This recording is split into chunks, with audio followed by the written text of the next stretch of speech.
Wait lang, may nakalimutan ako itanong sa'yo. Ano yan? Sa Paolo. Quick question. Bakit mo ako gusto? Tinatanong pa ba yan? Oo naman. Alam bro, marami nagkakagusto sa'yo eh. At kung usapang physical appearance lang, madalas mo naman siguro marinig na sobrang ganda ng mga ngiti mo, sobrang ganda ng mata mo, matangos yung ilong mo, yung skin tone mo maganda rin, yung kilay mo. Kaya may mga freakouts pa. Mayroon na atang lahing European to eh. Wala, Japanese lang. Japanese really? Yeah, 1/4. So yung magiging anak natin, may 1/8 blood. 1/8. Sa future anak natin, swerte niyo naman.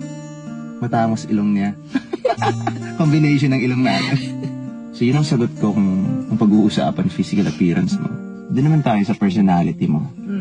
Gusto kita dahil nakaka-relate ka sa mga sinasabi ko. Kasi marami akong babaeng nakakausap, pero hindi sila nakaka-relate sa mga sinasabi ko eh. Well, I cannot blame them though. Baka iba yung trip nilang pag-usapan sa buhay. Like the random stuff that you ask me. Yeah.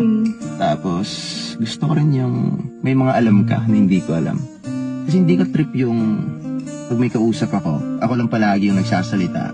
Gusto ko kasi marinig din yung insights ng kausap ko. Like words that you didn't know. Just like damsel in distress. So, ayop, dumugo yung ilong ko kanina nun eh.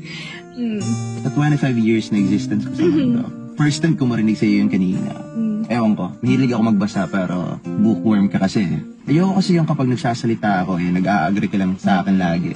Gusto ko kasi marinig din yung insights ng kausap ko. Kasi malay natin, baka may mga pananaw or insights ako sa buhay na mali pala. Pero pag narinig ko yung sa'yo, babalansihin ko. And marirealize ko na, uy, mali pala yung pananaw ko na yun.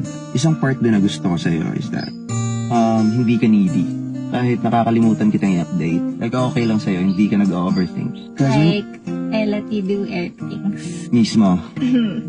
Because when you get older, napaka-green flag kasi ng taong nare-respeto yung oras mo. Kasi pag nasa 25 plus ka na, focus ka na sa career mo or sa goals mo, may kanya-kanya kasi tayong priority sa buhay. So, yun yung mga bagay na nagustuhan ko sa'yo. Tsaka kapag kasama kita or kausap kita, I feel peace. Which is bihira lang yun na may experience. Tipong kahit na-pressure ka na sa buhay, ay kapag kausap kita o kasama kita. Define peace. Kalmado ako. Like, wala akong maraming iniisip. Like, ini-enjoy ko lang yung moment na magkasama tayo. Yeah. Ikaw ba? Bibalik sa akin. Tingin ko na anay ka sa akin minsan eh. Well, I don't know if you remember, pero I actually told you before na whenever I'm with you, I feel home. Really? Yeah. Ano bang klaseng home? Bahay kubo? Bahay sa squatter? Pang mansyon? Malapalasyo ba? Hindi. More like just a simple hut in a farm. At dahil sinabi mo yan, I presume na yun ang gusto mong pamumuhay.